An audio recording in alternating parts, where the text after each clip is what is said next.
Welcome to CBSE words. तो हम पढ़ रहे थे ग्रेड 8 मैथ्स का थर्ड चैप्टर और इस चैप्टर की कुछ वीडियोस अपलोड हो चुकी हैं। अगर आपने नहीं देखा तो description as well as comment section में आपको प्लेलिस्ट का लिंक मिल जाएगा, वहां से देख सकते हो। इस वीडियो में हम पेज नंबर 60 पे जो फिगर इट आउट दिया है वो डिस्कस करेंगे। तो इसमें 4 क्वेश्चन हैं, सारे क्वेश्चन इस वीडियो में हम डिस्कस करेंगे। Question number 1, a group of indigenous people in a Pacific island use different sequences of number names to count different object. A Pacific island के इंडिजीनियस लोगों का एक ग्रुप, यानी वहाँ के देसी, वहाँ के लोकल लोगों का एक ग्रुप है जो अलग अलग नंबर नेम के सीक्वेंसेस का यूज़ करता है अलग अलग ऑब्जेक्ट को काउंट करने के लिए। मतलब किस ऑब्जेक्ट को काउंट कर रहे हैं उसी हिसाब से अलग अलग नेम का यूज़ करते हैं वो। जैसे हमको कोई चीज़ काउंट करनी हो तो हम उसी तरह से काउंट करते हैं। फॉर एग्जाम्पल हमको एप्पल काउंट करना है तो 1 2 3 4 ऐसे ही ना काउंट करोगे। अगर आपको पेन्स काउंट करनी है तो भी ऐसे करोगे 1 2 3 4 5। तो किसी भी चीज़ को काउंट करना हो तो उसके लिए सेम नंबर नेम का यूज़ करते हैं, यानी 1 2 3 4 5। ये तो इंग्लिश में हो गया, हिंदी में 1 2 3 4 5 ऐसे ही करते हैं। लेकिन जिन लोगों के बारे में यहाँ पर दिया हुआ है वो अलग अलग ऑब्जेक्ट के लिए अलग अलग नेम का यूज़ करते थे काउंटिंग के लिए। Why do you think they do this? आपको क्या लगता है ऐसा क्यों करते हैं वो? तो पहला रीज़न है कल्चरल एंड लिंग्विस्टिक ट्रेडिशन। कई चीज़ें हम ऐसी करते हैं जिसका वैसे तो कोई मतलब समझ नहीं आता, लेकिन क्योंकि हमारे वो कल्चर का पार्ट होता है, ऐसा हम करते हुए आ रहे हैं, तो आगे के लोग भी वैसे ही करते हैं कि भैया हमसे पहले हमारे जो पूर्वज थे, हमारे जो एंसेस्टर्स थे वो ऐसा करते थे, इसीलिए हम भी ऐसा कर रहे हैं। तो कल्चरल या लैंग्वेज से रिलेटेड जो ट्रेडिशन चला आ रहा है कि भैया ऐसे ही करते थे लोग तो हम भी कर रहे हैं, ये हो सकता है reason. Many traditional languages do not have a single universal counting system like we use in English और हिंदी। तो ऐसी बहुत सारी ट्रेडिशनल लैंग्वेज है जहाँ पर काउंटिंग के लिए कोई यूनिवर्सल सिस्टम नहीं है कि कोई भी चीज़ काउंट करनी हो इसी सिस्टम के थ्रू काउंट करोगे। जैसे मैंने एग्जाम्पल दिया ना इंग्लिश और हिंदी का आपको, कि कोई भी चीज़ काउंट करनी हो तो हम ऐसे ही काउंट करते हैं 1 2 3 4। हिंदी में करना है तो 1 2 3 4। लेकिन ऐसी भी लैंग्वेजेस हैं जहाँ पर अलग अलग चीज़ों की काउंटिंग के लिए अलग अलग नाम रखे गए हैं। Instead they develop specialise system depending on what was important in daily life. उन्होंने स्पेशलाइज सिस्टम डेवलप किया था, यानी जो इंपॉर्टेंट चीज़ें हैं लाइफ की उनको काउंट करने के लिए अलग अलग सिस्टम बनाया था। मतलब अगर कोकोनट काउंट करना है तो वहाँ पर अलग नंबर नेम का यूज़ होगा। फिश को काउंट करना है, कनूज को काउंट करना है, यानी जो छोटी सी बोट होती है, मैट्स हो गया। अब कहीं कहीं पर हम लोग भी ऐसा करते हैं। जैसे मान लो आप किसी फल वाले के पास गए और उसके पास 2 चीज़ें हैं, 2 फल हैं, बनाना और एप्पल। आपने जाके कहा कि 1 दर्जन दे दो। आपने ये नहीं बताया कि क्या चाहिए हमको, वो क्या देगा आपको, बनाना देगा कि एप्पल देगा? ऑब्वियसली बनाना देगा, क्योंकि बनाना को डजन्स में हम काउंट करते हैं। केला लेने जाओ तो आप थोड़ी ना कहते हो कि 1 किलो केला दे दो, 1 दर्जन, 2 दर्जन, आधा दर्जन, ऐसे ही बोलते हैं ना। अगर वो कह देता 1 किलो दे दो तो वो बनाना नहीं देता, एप्पल देता, क्योंकि मालूम है बनाना तो डजन्स में काउंट करके देते हैं हम, केजी में काउंट नहीं करते। अगर 1 किलो मांग रहा है मतलब ये एप्पल मांग रहा होगा। तो इसी तरीके से उन लोगों ने भी अलग अलग ऑब्जेक्ट के लिए जो इंपॉर्टेंट था उनकी लाइफ के लिए, उसकी काउंटिंग के लिए अलग अलग सिस्टम बनाया था, उसी में वो चीज़ काउंट करते थे।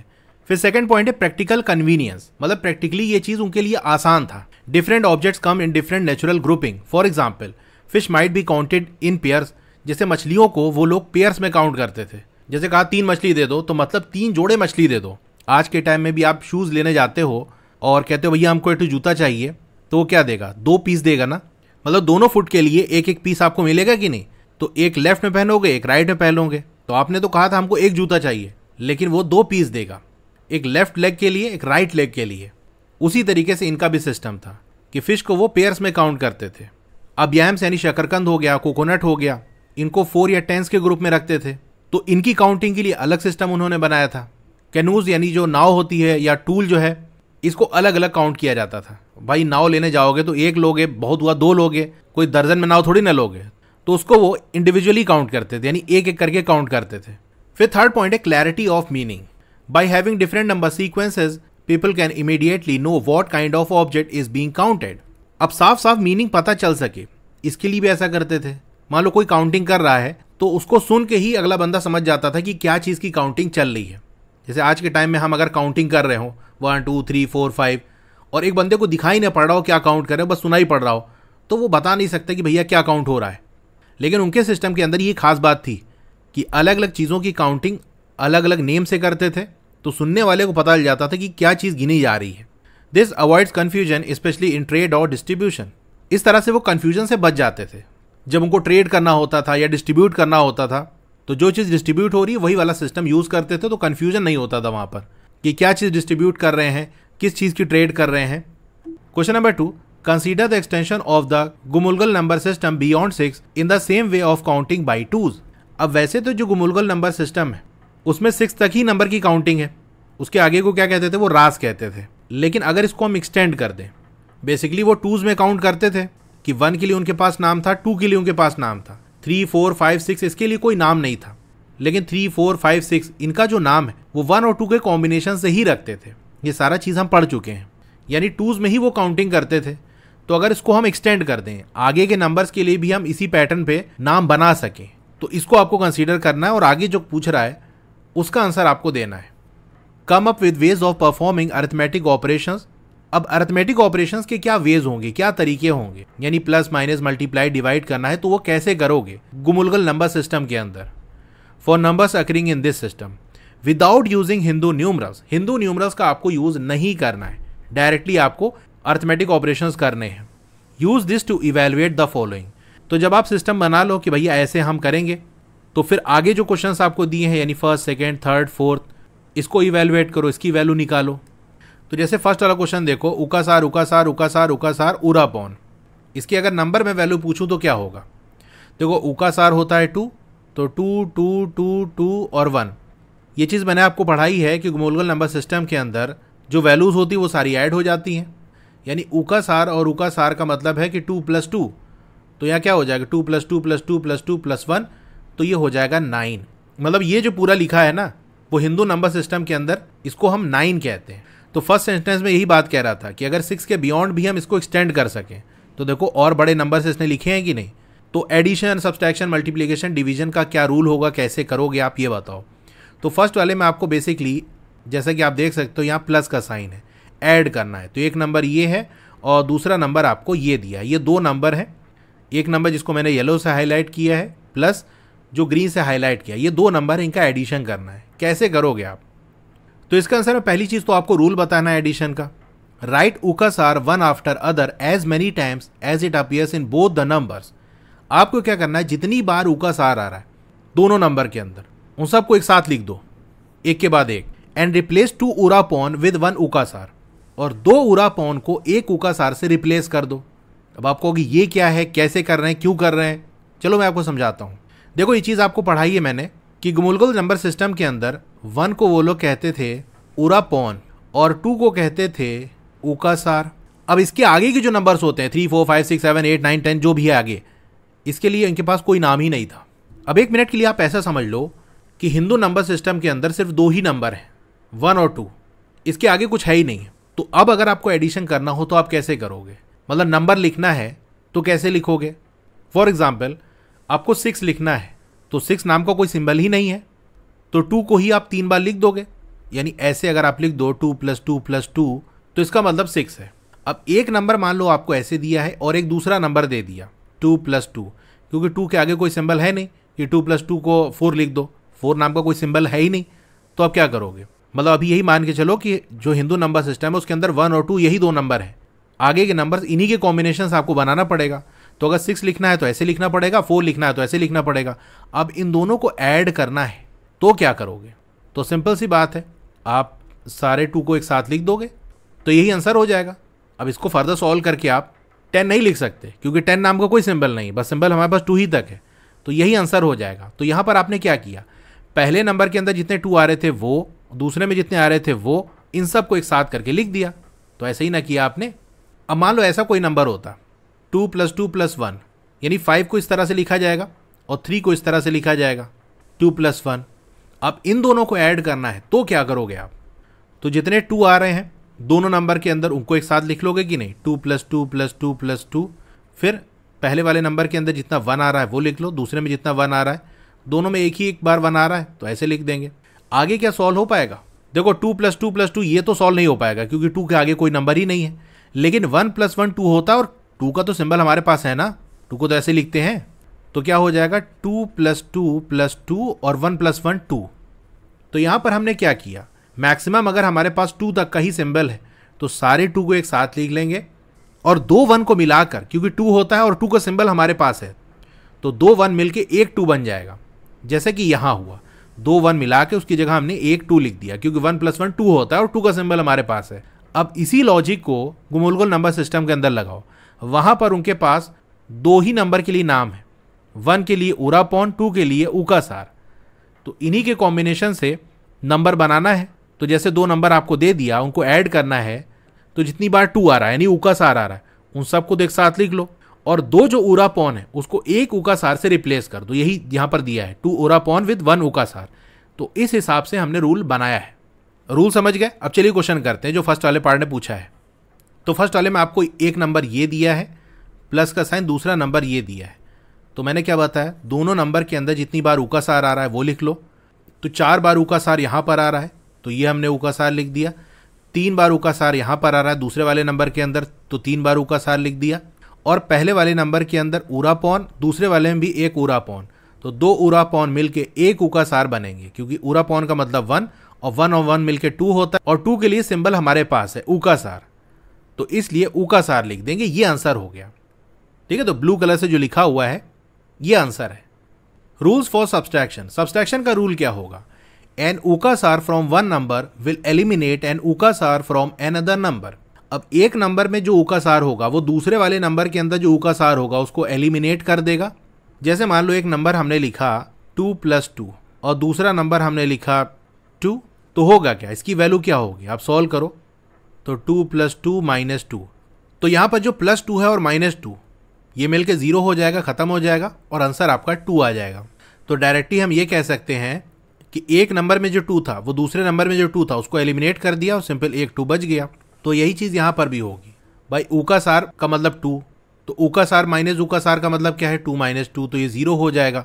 अब 0 के लिए तो कोई सिंबल ही नहीं है, तो कुछ लिखेंगे ही नहीं, सिंपल कैंसिल आउट करके खत्म कर देंगे। तो एक नंबर में जो उकासार है वो दूसरे नंबर के अंदर जो उकासार है उसको कैंसिल आउट कर देगा, क्योंकि सब्सट्रैक्शन हो रहा है ना। इसी तरीके से एक उरापॉन एक नंबर का एलिमिनेट कर देगा दूसरे उरापॉन को, यानी 1 - 1 ये भी 0 होता है, तो उरापॉन माइनस उरापॉन ये भी 0 हो जाएगा। लेकिन 2 - 1 आपका होता है 1, तो उकासार माइनस उरापॉन हो जाएगा उरापॉन। उकासार यानी 2, उरापॉन यानी 1, तो 2 - 1 आपका क्या हो जाएगा? उरापॉन यानी 1। तो एक उकासार और एक उरापॉन का सब्सट्रैक्शन होगा तो उरापॉन आएगा। तो अब सेकंड वाला देखो, एक नंबर हमारा ये है और दूसरा नंबर ये है, बीच में माइनस का साइन है, तो 3 उकासार इस नंबर से और 3 उकासार इस नंबर से चला जाएगा। तो सिंपल क्या बचेगा? आप देख सकते हो उकासार और उरापॉन बचेगा। यही तो आंसर आ रहा है।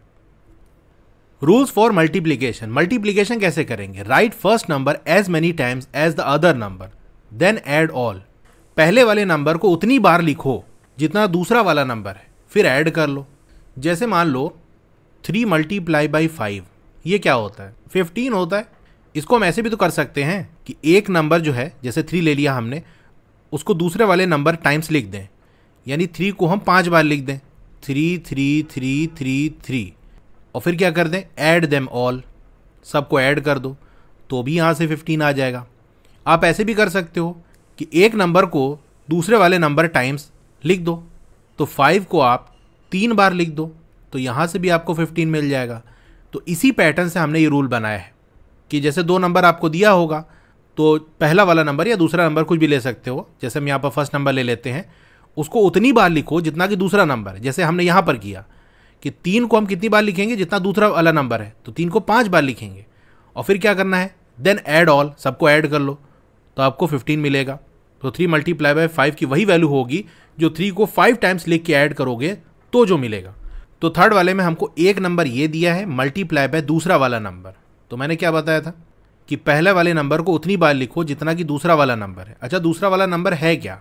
उकासार का मतलब 2 और उकासार का मतलब 2, उकासार का मतलब 2 + 2 यानी 4, यानी 4 बार लिखना है। किसको? पहले वाले नंबर को। पहला वाला नंबर ये है, इसको 4 बार लिखेंगे। तो एक बार हमने ये लिख दिया, दूसरी बार ये लिख दिया, तीसरी बार ये लिख दिया, और चौथी बार ये लिख दिया। तो ये 4 बार हमने लिख दिया। फिर क्या करना पड़ेगा? ऐड करना पड़ेगा। तो जितने उकासार हैं वो तो एक साथ आ जाएंगे, और जैसा कि मैंने आपको बताया था कि 2 उरापॉन मिलके एक उकासार बनाते हैं। तो एक उरापॉन यहाँ पर और एक उरापॉन यहाँ पर, एक यहाँ उरापॉन और एक यहाँ पर है, क्योंकि एक उरापॉन हमारे पहले वाले नंबर के अंदर आ रहा था। तो उसको 4 बार लिखोगे तो 4 उरापॉन आ जाएगा। 2 उरापॉन मिलके एक उकासार बनाते हैं, तो 4 उरापॉन मिलके 2 उकासार बनाएंगे। यहाँ पर देखो, अगर उरापॉन को हटा दें, ये जो यहाँ पर लिखा हुआ है, हमने सिंपल क्या किया, देख सकते हो हर नंबर में 4 बार उकासार आ रहा है, तो 4 बार लिखेंगे तो 16 टाइम्स उकासार लिख दो। फिर 4 बार उरा पौन आ रहा है टोटल, तो 4 उरा पौन मिलके 2 उकासार बनाते हैं, तो देखो लास्ट में 2 उकासार लिख दिया। यानी ऊपर वाले में जो 4 उरा पौन आ रहे थे उसकी जगह 2 उकासार हमने लिख दिया, बस यही है। अब हिंदू नंबर सिस्टम से इसको आप वेरीफाई कर सकते हो कि जो आंसर आया वो हमारा सही है कि गलत। जैसे देखो ये जो लिखा है ये कौन सा नंबर बनाएगा, 4 बार उकासार आ रहा है और 1 उकासार का मतलब 2, तो 2 4 जार 8 और उरा पौन यानी 9, तो बेसिकली ये आपको 9 दिया है, मल्टीप्लाई बाई उकासार मतलब 2 + 2 4, तो 9 4 जार 36 होता है। और यहाँ पर जो आंसर आया है इसमें टोटल नंबर ऑफ उकासार आप काउंट करो तो 18 आएगा। एक उकासार की वैल्यू 2 है और 18 आ रहा है, तो यहाँ से भी 36 आ रहा है, मतलब हमारा आंसर सही है। अब बात कर लेते हैं रूल्स फॉर डिवीजन। डिवीजन का क्या रूल होगा, split the dividend into equal units such that each group must be equal to the divisor. जो डिविडेंड है जिसको डिवाइड करना है उसको इक्वल यूनिट्स में आप स्प्लिट कर दो, बांट दो, इस तरह से कि जो इक्वल यूनिट्स आप बनाओ, जो अलग अलग ग्रुप बनाओ, वो हर एक ग्रुप जो है वो डिवाइजर के बराबर होना चाहिए। Then the number of groups formed gives the value of division. तो जो नंबर ऑफ ग्रुप बनेगा वो डिवीजन की वैल्यू देगा। चलो अपना जो हिंदू नंबर सिस्टम है उससे एग्जाम्पल से इसको समझते हैं। एग्जाम्पल लेके समझोगे तो चीज़ें आसान हो जाएंगी। जैसे मान लो हमको 10 को 2 से डिवाइड करना है, तो कहोगे 5 आएगा और क्या, मतलब हमको दिया है 10 डिवाइडेड बाई 2, तो एक नंबर 10 है, 10 क्या है, ये डिविडेंड है क्योंकि इसको डिवाइड करना है, और 2 क्या है हमारा डिवाइजर है, यानी 2 से डिवाइड कर रहे हैं। तो मैंने क्या बताया, डिविडेंड के हम इक्वल यूनिट्स करेंगे, उसको स्प्लिट कर देंगे, बांट देंगे। हर जो ग्रुप होगा वो डिवाइजर के बराबर होगा। डिवाइजर क्या है 2, यानी 10 को 2 2 के ग्रुप में बांट दो, तो 10 को हम क्या लिख सकते हैं 2 के फॉर्म में, 2 + 2 + 2 + 2 + 2, 10 को यही तो लिख सकते हैं। तो 10 को हमने इक्वल पार्ट्स में बांट दिया, और हर एक जो पार्ट है वो किसके बराबर है, जिससे 10 डिवाइड हो रहा है, 2 से डिवाइड हो रहा है ना, तो सारे ही जो पार्ट हैं वो 2 के बराबर है। तो अब कितने 2 आ रहे हैं ये काउंट कर लो, 1 2 3 4 5 2 आ रहे हैं ना, तो मतलब डिवाइड करोगे तो आपको वैल्यू मिलेगी 5। वही तो हमारा ये आ रहा था, 10 डिवाइडेड बाई 2 करोगे तो 5 आएगा कि नहीं। चलो एक और एग्जाम्पल ले लेते हैं, चीज़ें अच्छे से समझ में आनी चाहिए, थोड़ा टाइम भले ही लग जाए। हाँ, तो अगर हम 6 को डिवाइड करें 3 से तो क्या आएगा, आप कहोगे 2 आएगा। यहाँ पर जो 6 है वो है डिविडेंड, और 6 को हम डिवाइड कर रहे हैं 3 से, तो 3 हो गया हमारा डिवाइजर। जो रूल हमने बनाया डिवीजन का वो क्या कह रहा है कि डिविडेंड को स्प्लिट करो, उसके टुकड़े करो इस तरह से कि हर जो टुकड़ा है वो डिवाइजर के बराबर हो। यानी 6 के टुकड़े इस तरह से करो कि हर टुकड़ा 3 के बराबर हो, क्योंकि 3 डिवाइजर है, तो 6 को हम 3 + 3 लिख सकते हैं। तो 6 के जो हमने टुकड़े किए तो कितने पीसेस बने 3 वाले, 1 2, 2 पीस बनाना, तो जितने टुकड़े होंगे वो आंसर हो जाएगा। तो 3 3 का 2 ग्रुप बना, 6 को स्प्लिट करने की वजह से, 6 को बांटने की वजह से, तो वही तो हमारा 2 आंसर पहले भी तो आ रहा था। तो अब यही लॉजिक आपको लगा के यहाँ जो क्वेश्चन दिया है उसको कर लेना है। तो देखो पहला नंबर आपको ये दिया हुआ है डिवाइडेड बाई ये वाला नंबर, तो हम क्या करेंगे, ये जो पहला वाला नंबर है ये डिविडेंड है, इसके टुकड़े करेंगे, हर टुकड़ा किसके बराबर होगा, दूसरा वाला जो नंबर है यानी जो डिवाइजर है इसके बराबर होगा। यानी उकासार हर ग्रुप के अंदर यही होना चाहिए। तो उकासार, फिर ये दूसरा ग्रुप बन गया, ये तीसरा ग्रुप बन गया, और ये चौथा ग्रुप बन गया। तो हमने उकासार के ग्रुप में अगर बांटा तो ऐसे 4 ग्रुप्स बने हैं। तो ऐसे 4 ग्रुप बनने हैं ना, मतलब आंसर 4 होगा। और 4 को गुमुलगुल नंबर सिस्टम में क्या लिखा जाता है, उकासार लिखा जाता है, तो आंसर हो जाएगा उकासार। तो उकासार ये हमारा आंसर हो गया। चलो इसको वेरीफाई कर लेते हैं। पहला वाला जो नंबर है उसमें उकासार 8 टाइम्स आ रहा है, यानी 2 × 8 हो जाएगा 16। और दूसरा वाला नंबर क्या है, उकासार मतलब 2 + 2 4। अब 16 को आप 4 से डिवाइड करोगे तो क्या आएगा, 4 आएगा ना। और 4 को हम क्या लिख सकते हैं, 2 + 2, 2 को लिखा जाता है उकासार, दूसरे वाले 2 को उकासार, तो आंसर क्या हो जाएगा उकासार। तो ये बात है। अगर आपको ये क्वेश्चन डिफिकल्ट लग रहा है तो कोई अजीब बात नहीं है, क्योंकि बिल्कुल नई चीज़ आप सीख रहे हो। बचपन में आपने एडिशन, सब्सट्रैक्शन, मल्टीप्लिकेशन, डिवीजन सीखा था तो एक दिन में सीख गए थे क्या। बिल्कुल नए सिस्टम से रिलेटेड आपसे क्वेश्चन पूछा गया, और रूल भी आपको खुद से बनाना है और सॉल्व भी आपको करना है, तो डिफ़िकल्ट तो लगेगा। इसीलिए आप कोई चीज़ नहीं समझ पा रहे हो तो थोड़ा बैक करके देख लेना। जो भी चीज़ एक्सप्लेन करने की थी वो सारी मैंने कर दी। फिर भी कोई चीज़ नहीं समझ में आती तो आप मुझे कमेंट करके पूछ सकते हो। Question number 3, identify the features of the Hindu number system that make it efficient when compare to Roman number system. तो हिंदू नंबर सिस्टम के अंदर क्या फीचर है जिसकी वजह से वो रोमन नंबर सिस्टम के कंपैरिजन में ज़्यादा एफिशिएंट है। तो इसके आंसर में आप लिख देना features of Hindu number system that make it efficient when compare to the Roman number system are. पहली बात ये कि हिंदू नंबर सिस्टम एक प्लेस वैल्यू सिस्टम है, यानी यहाँ पर ऐसा नहीं है कि एक सिंबल की एक ही वैल्यू होगी, वो किस प्लेस पे आ रहा है उसके हिसाब से उसकी वैल्यू डिसाइड होगी। The position of a digit यानी 1, 10, 100 किस पोजीशन पे आ रहा है, decide it's value. For example जैसे एक नंबर लिखा है 505, तो यहाँ पर आप देख सकते हो एक 5 ये है और एक 5 ये है, इन दोनों की वैल्यू सेम नहीं है। ये वाला जो 5 है ये 100 वाली प्लेस पे है, इसकी वैल्यू 500 है, और ये जो 5 है इसकी वैल्यू 5 है। तो सिंबल वही है, किस प्लेस पे आ रहा है उसके हिसाब से उसकी वैल्यू डिसाइड होगी। तो लेफ्ट वाला जो 5 है वो 500 के बराबर है, तभी तो आप पढ़ते हो 505, तो ये 5 क्या है 500, और राइट वाला जो 5 है वो 5 के बराबर है। लेकिन जो रोमन न्यूमरल्स है जैसे D, C, X, V ये प्लेस वैल्यू को यूज नहीं करते, हर एक जो सिंबल है उसकी वैल्यू हमेशा सेम रहेगी। V कहीं पर भी आ जाए, V का मतलब 5 ही होगा, D का मतलब 500 ही होगा, C का मतलब 100 होगा, X का मतलब 10 होगा, तो ये वैल्यू हर जगह वही रहेगी। अब इसकी वजह से एफिशिएंट कैसे हुआ, तो इसी सिंबल का यूज करके हमने 5 को भी रिप्रेजेंट कर दिया, 50 को भी रिप्रेजेंट कर दिया, 500 को भी रिप्रेजेंट कर दिया, बस अलग अलग पोजीशन पे रखते जाएंगे, यही जो सिंबल है वो अलग अलग वैल्यू देता जाएगा। तो हमको सब के लिए अलग से सिंबल बनाने की जरूरत नहीं पड़ी। रोमन सिस्टम के अंदर 5 के लिए हमको V बनाना पड़ा, 50 के लिए L बनाना पड़ा, 500 के लिए D बनाना पड़ा, तो सब के लिए अलग अलग बनाना पड़ा ना। लेकिन हिंदू नंबर सिस्टम के अंदर ऐसा नहीं है। सेकेंड पॉइंट है use of zero. Zero allows representation of nothing in a place. Zero बड़ी काम की चीज़ है, अगर कहीं पर कुछ नहीं है तो उसको रिप्रेजेंट करने के लिए हमको जीरो का यूज़ करना पड़ता है। जैसे 305 का मतलब क्या है, 300 वाली प्लेस पे तो 300 हो गया, टेंस की प्लेस पे कोई नहीं है, टेंस वाला कोई नहीं है, तो उसके लिए हमने जीरो लिख दिया है, यानी नो टेंस, और 5 वंस है। Romans had no symbol for zero, so writing large and complex numbers were cumbersome. Romans के पास जीरो के लिए कोई सिंबल नहीं था, इसलिए अगर लार्ज या कोई कॉम्प्लेक्स सा नंबर लिखना हो तो वो कम्बरसम होगा, यानी बड़ा बोझ वाला होगा, बड़ा झंझट वाला होगा। इसीलिए तो देखो 1 के लिए अलग सिंबल, 10 के लिए अलग सिंबल, 100 के लिए अलग सिंबल, 1000 के लिए अलग सिंबल, रोमन नंबर में सबके लिए अलग सिंबल बनाना पड़ा कि नहीं। वही हिंदू नंबर सिस्टम के अंदर वही 10 का यूज़ करके कितने बड़े नंबर बना लो, आगे कहीं बनाना है तो बस जीरो बढ़ाते चले जाओ, 10,000, लाख, 10 लाख, करोड़ सब बनता चला जाएगा। फिर थर्ड पॉइंट है ease of arithmetic operations. Hindu number system के अंदर अरिथमेटिक ऑपरेशन काफ़ी आसान है।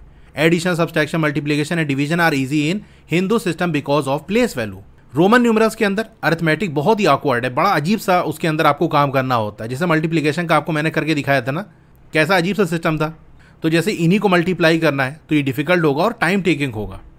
फिर डी वाला पॉइंट है compactness. Large numbers are short to write. Hindu number system के अंदर बड़े नंबर को हम शॉर्ट में लिख देते हैं, लेकिन रोमन सिस्टम के अंदर ऐसा पॉसिबल नहीं है। For example Hindu number system के अंदर हमको 78 लिखना हो तो ऐसे लिख देंगे, रोमन सिस्टम के अंदर यही 78 ऐसे लिखा जाएगा। तो लॉन्गर है और हार्डर है, लंबा तो है ही, लिखने के लिए आपको 50 लाना पड़ेगा, 2 10 लाना पड़ेगा, 5 लाना पड़ेगा, 3 ठो 1 लाना पड़ेगा, झंझट है कि नहीं। तो ये इतने रीज़न है, इसको प्रैक्टिकली हमने देखा भी है, जो ऊपर डिस्कशन किया था हमने टॉपिक में। Question number 4, using the ideas discussed in this section try refining the number system you might have made earlier. अब इस सेक्शन के अंदर जो आइडियाज़ हमने डिस्कस किया, यानी ऊपर के टॉपिक में जो चीज़ें हमने पढ़ी, तो कुछ नई चीज़ें आपने सीखी, उसकी मदद से जो नंबर सिस्टम पहले हमने बनाया था उसको आप रिफाइन करो। पेज नंबर 54 पे जो ट्राइडीज हमने की थी उसमें क्वेश्चन था ना कि एक नंबर सिस्टम आपको खुद से बनाना था, तो वहाँ जितना जानते थे उस हिसाब से हमने बना लिया था। चलिए मैं आपको दिखाता हूँ एक बार। ये देखो, ये क्वेश्चन था ना, try making your own number system. तो इस तरह से हमने बनाया था। हिंदी लैंग्वेज के जो लेटर्स हैं और लेटर्स में भी जो व्यंजन वाला पार्ट है उसका यूज़ करके बनाया था ना, का से लेके 11 तक। तो 1 से लेके 36 तक अलग अलग नंबर के लिए अलग अलग सिंबल हमने बनाया, यानी का से लेके 11 तक ये पूरा सिंबल बना हमारा। तो काफ़ी ज़्यादा सिंबल्स का यूज़ हो गया। इस क्वेश्चन के बाद जो चीज़ें हमने सीखी वहाँ हमको ये पता चला कि ऐसा ज़रूरी नहीं कि सब नंबर के लिए अलग सिंबल बनाओ, आप कुछ ग्रुप ऑफ सिंबल्स का यूज़ करके और भी नंबर्स आप बना सकते हो। तो 2s, 5s, 10s इनके ग्रुप के अंदर आप नंबरिंग कर सकते हो। तो अब उसका हम यूज़ करेंगे। और जैसे इसी के सिस्टम का आप यूज़ करो और बड़ा नंबर बनाना हो तो काफ़ी ज़्यादा सिंबल्स का यूज़ होता है। तो दूसरी चीज़ हम ये करेंगे कि बड़े नंबर के लिए नए सिंबल्स बना देंगे। तो इसके आंसर में आप लिख देना, to refine the number system we had made earlier we can do following things. तो हम ये चीज़ें कर सकते हैं। ये वाला है, count in 5s instead of making new symbols for each number. Her number के लिए अलग सिंबल बनाने के बजाय हम 5 का ग्रुप बना देते हैं, यानी 5 नंबर्स के लिए सिंबल बना देते हैं, फिर उन्हीं के कॉम्बिनेशन से और नंबर्स बना देंगे। That is make a set of 5 symbols and use them to make new numbers. 1 को कहेंगे का, 2 को कहेंगे खा, 3 को कहेंगे गा, 4 को कहेंगे घा, 5 को कहेंगे अंगा। अब इसके आगे के नंबर्स लिखना है तो इसी के कॉम्बिनेशन से लिख लेंगे। जैसे हमको अगर 7 लिखना है तो 7 होता है 5 + 2, तो 7 के अलग से सिंबल बनाने की ज़रूरत नहीं पड़ी हमको। ये हमने 5 का नाम लिख दिया और उसके बाद चाहे तो डैश लगा दो या ऐसे ही बगल में लिख दो, 2 के लिए खा, ये ऐसे हो गया हमारा। लेकिन बड़े नंबर्स लिखना हो तो फिर दिक्कत आएगी वहाँ पर, कितना आप 5 के एडिशन में नंबर लिखोगे। तो बड़े नंबर्स के लिए नए सिंबल इंट्रोड्यूस कर दो। तो बी वाला पॉइंट है make symbols for bigger numbers. Like 10 के लिए हमने ता का यूज़ कर लिया, 50 के लिए था का, मतलब कुछ भी यूज़ कर सकते हो। मैंने जस्ट ता था दाधा ले लिया। 100 के लिए दा, 500 के लिए धा। तो अगर मान लो आपको 501 लिखना है तो 500 + 1, 500 का सिंबल है धा और 1 का है का, तो ये हो गया 501। इस तरह से हम लिख देंगे। अगर बड़े नंबर्स के लिए हम सिंबल ना बनाते तो 500 को हम 5 + 5 + 5 इस तरह लिखते जाते, काफ़ी ज़्यादा लंबा हो जाता, टाइम टेकिंग होता, डिफिकल्ट होता और गलती होने की चांस ज़्यादा थी। तो इस तरह से अपने नंबर सिस्टम जो ऊपर हमने बनाया था पिछले फिगर इट आउट में, उसको हमने रिफाइन कर दिया और थोड़ा बेहतर बना लिया। ठीक है, तो ये फिगर इट आउट हमारा यहाँ पर कंप्लीट हो गया।